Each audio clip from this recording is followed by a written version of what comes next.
So, just over a month ago, I reviewed the new Peugeot E-5008. Let's just say it wasn't the best it could be. Well, this is the new Peugeot E-5008. This is the 7-seater version, but it looks like a proper SUV, just like the previous 5008. The question is though, is it any good and how does it compare to its new electric rivals? Yes, the new 5008 is now an electric car. Well then, let's find out. Hello everyone, welcome to Everything Cars and More. This is the #1 place to be for car news and reviews. Sit back, buckle up, let's go.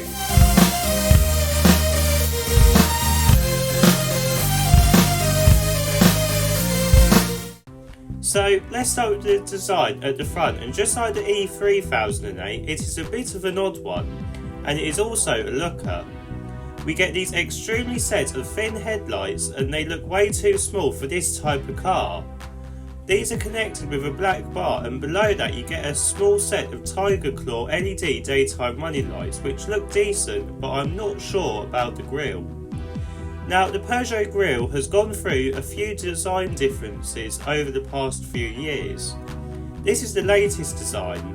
Now for me, it makes the car look like it has a big turned up nose, and it makes the front feel out of proportion. The lower central air vent is fine for this type of car, and as too are the side vents. It's just the headlight to grille proportion which is way off in my opinion. Moving round to the side and things start to get a bit better. Now from the B pillar to the front it is exactly the same as the E-5008. But from the B pillar backwards it is different, as we don't get a sloping roof because of the 7 seats. This makes it have more of an off-roader feel, which I think suits this design much better. And it's almost like the E-5008 was designed first before the E-3008. We get some creases and some gloss black cladding, but things have been kept to a minimum to give it this modern design. Moving around to the back, and whilst it has a different design to the E-3008, we get the same parts as that car.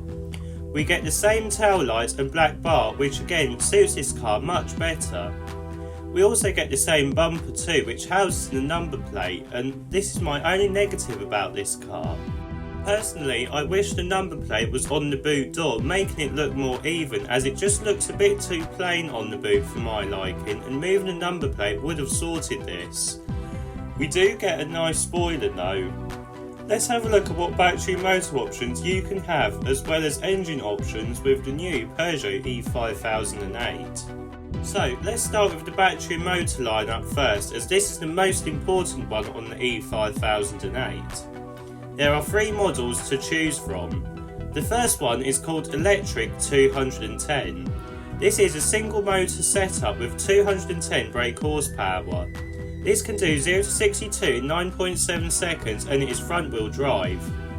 This has a 73 kWh battery pack with a range estimated at about 311 miles. The next version is called Electric 230 Long Range.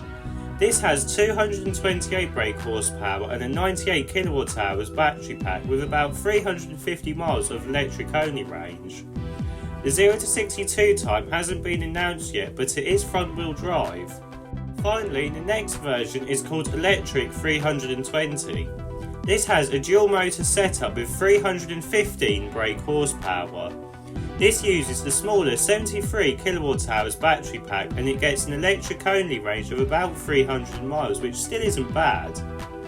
Now there is going to be a 1.2 litre turbo mild hybrid engine, as well as a 1.6 litre turbo plug-in hybrid engine available after launch on the E-5008, which will be in autumn time roughly.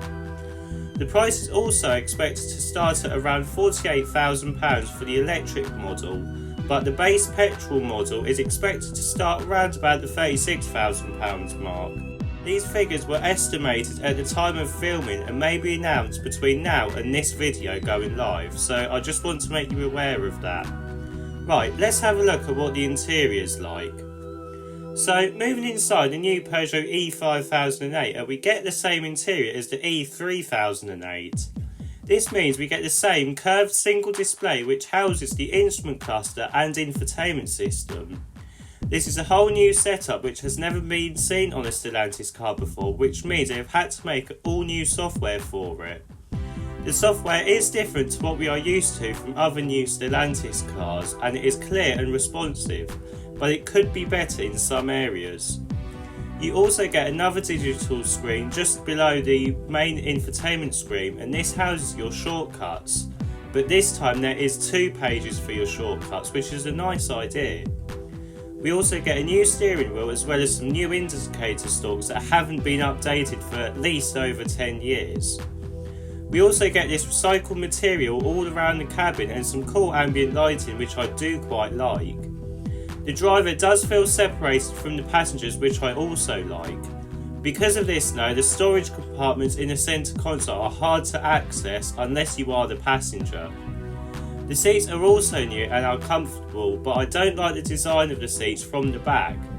Talking of the back, let's have a look at what the middle and third row is like. So getting into the middle row, and it is just like the E-5008. Now, this means that unlike the old 5008, we don't get 3 individual seats anymore, making it better for people on the outer seats, but a bit of a pain for the middle person. This does also remove an ISOFIX point in the middle too. Headroom and legroom is fine though, and this is because there is no sloping roof to worry about. You also get sliding seats and reclining seats too, with a 40-20-40 split pattern. You also get your own rear climate control system, air vents, as well as USB-C ports. Let's have a look at the third row. So moving into the third row, and really this is going to be more focused on occasional use, but it is big enough for the average sized adults to squeeze in the back, with the middle row seats all the way forward. This will be fine for short journeys as their knees will touch the seats, so I wouldn't want to do a long journey in the back. Kids will be fine in the back now, and there are 2 small cup holders too. Let's have a look at the boot. So opening the boot, and with all the seats in place, you are welcomed with 259 litres. You can actually fit a decent amount in the back with the 7 seats in place, which is rare to see on some of these other 7-seaters. Turning the E-5008 into a 5-seater, and you are welcomed with 748 litres of space. This is bigger than the previous model. Folding all the rear seats down, and you are welcomed with a huge 2,042 litres of boot space. This amount of space is smaller than the Kia EV9 but bigger than the Mercedes EQB. So what do I think of the new Peugeot E-5008 then? Well, it is definitely better than the E-3008, and for it being a 7-seater it is a decent car. You also get an 8-year 100,000 mile battery and motor warranty, which is also quite decent and rare for Peugeot.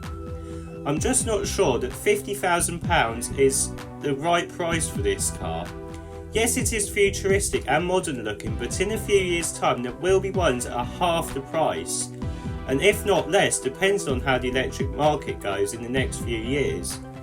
Personally, I would wait at least 6 months after the UK launch before considering one, as there will be some really good deals about once they have been around a while.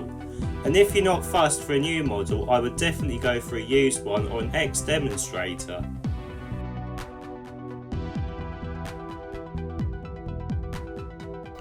If you like this video, please don't forget to like and subscribe. See you in the next video.